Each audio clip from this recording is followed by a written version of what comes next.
level up. Import maps from LDTK to Gdevelop 5, like a boss.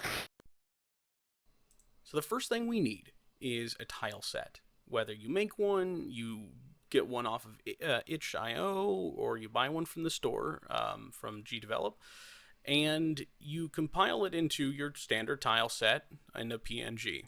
We want to export it, make sure that it is a PNG, and we're going to be saving this into a maps folder. So export your file into create a new folder, call it game maps, save your tile set right into that folder. Now I've already done this, so it's right here. So in my game drive, game maps, there it is. We're just going to replace it for the sake of this, okay? And that's all we need for there. It needs to be a PNG, don't forget.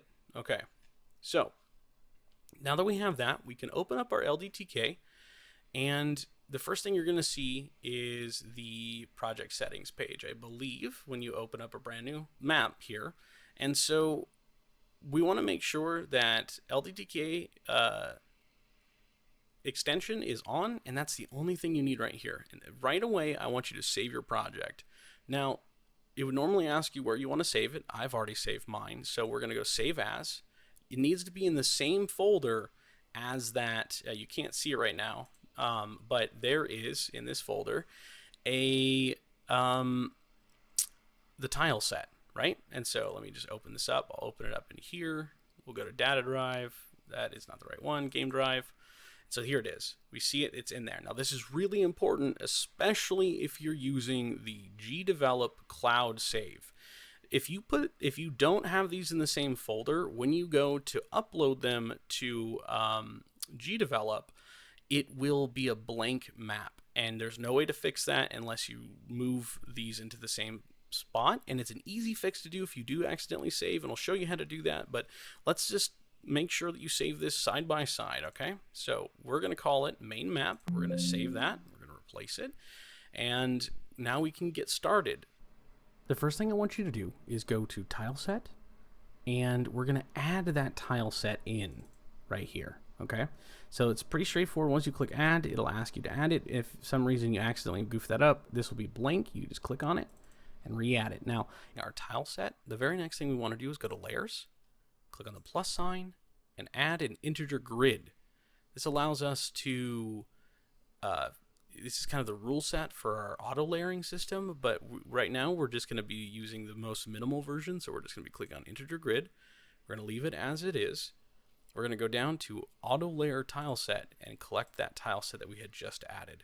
Now that tile set's going to be assigned because we're going to edit rules and tell it to be layer number 1 in this. So we're going to call, like if we're going to do outside, we could do green, right? We're going to do caves, so let's do a dark purple. Now let's call it cave. Oops, that's not how you spell caves. Caves. All right. So now we can, now that we have our grid, or not our grid, our integer grid set up, actually, we can click edit rules, and we can go group and use the assistant. And now while we're here, we can just very easily click on our tile set and get it uploaded. Okay. And you can take the time to do all of this, and you should, so that it tiles correctly. But for right now, we're just going to use this format. We're going to add this, and we're just going to add these as well, just to give it a nice, give us a little bit of variety in this example. So very, very straightforward. Once we're done, we just click create rules. Now that we have this, we can already see if I start drawing, it's going to start working. Now you saw it kind of highlight caves because that's what we have selected, right? Now if I close this, we can see this is our normal view. So this is what caves looks like. And not great. We can see that we're missing our corners because I didn't upload them, right? But I'll let you work within this. Again, it's in your tools. Go into your various different sections. Like if I created a, if I went back to the rules, and oh no, not the rules. We want to go back into our layers, go to our grid. We can add a new one, right? And so we can call this, let's say, wood. Let's say we had a wooden tile set, right? We had a wooden tile set, we had the cave tile set, And they're all coming off of this one paper that we have, like the one PNG. And we can go ahead and just go to edit rules, or you can close this out and then go back to your rules here. And so we can close caves, and we don't have one yet for our other ones. We're going to create an assistant. Now we can pick 2 wooden. So now we have the wooden one, and I'll just very quickly select this one just to kind of show you how this works.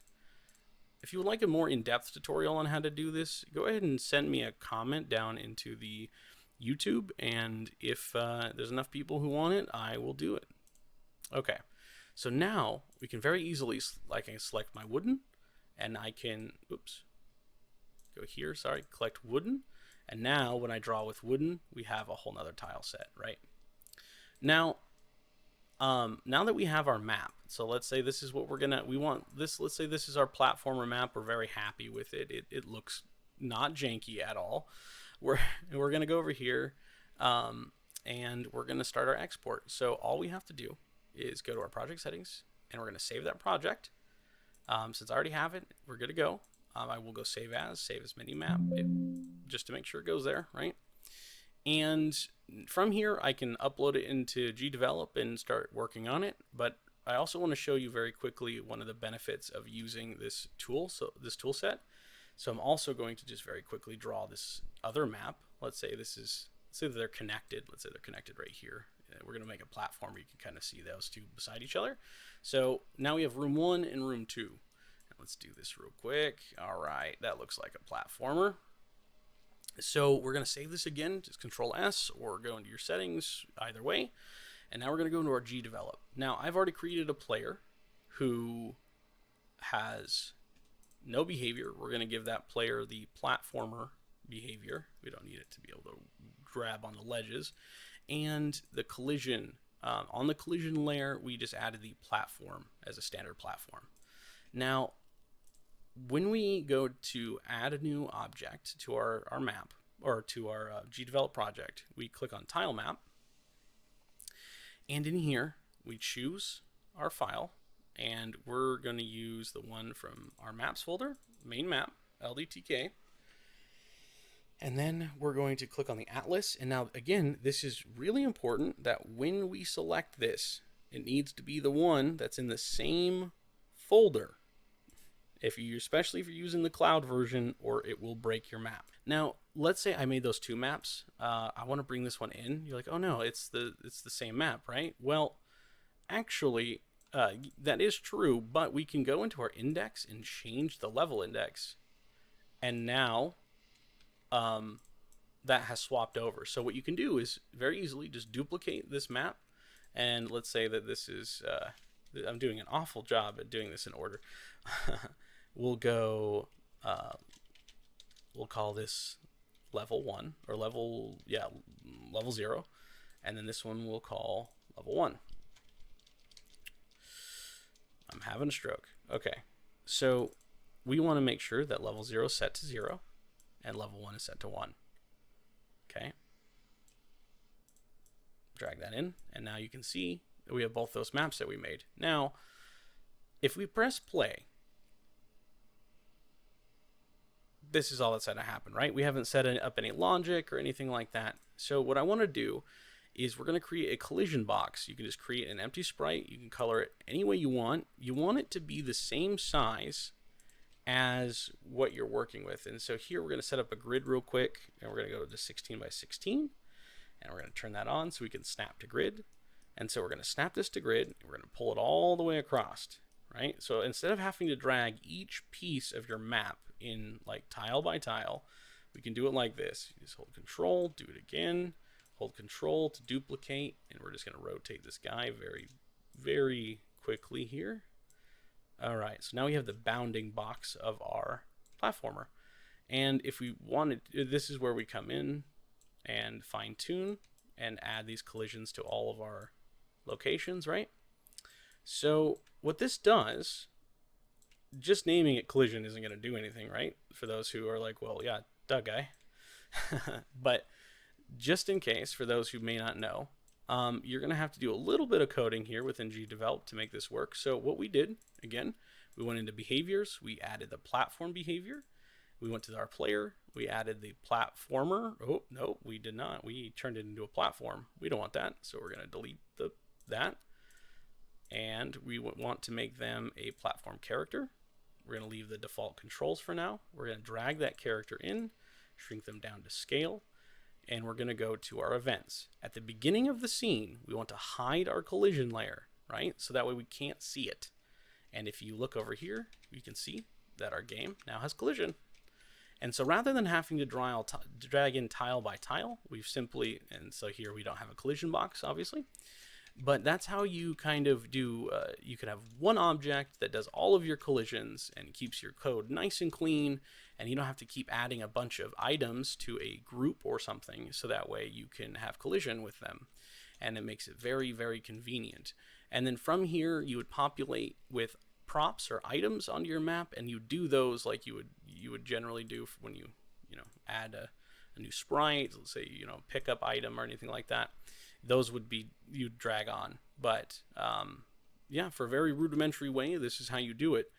Now, if you run into a problem where you drag your map out and it's an empty square, so we're going to go to one of my other project folders. We're going to go to my data drive, and we're going to go to Ruin Night. And see here, I've got a maps folder, and I'm going to collect level 0, right? So I have level 0, and it uses the same tile set right here.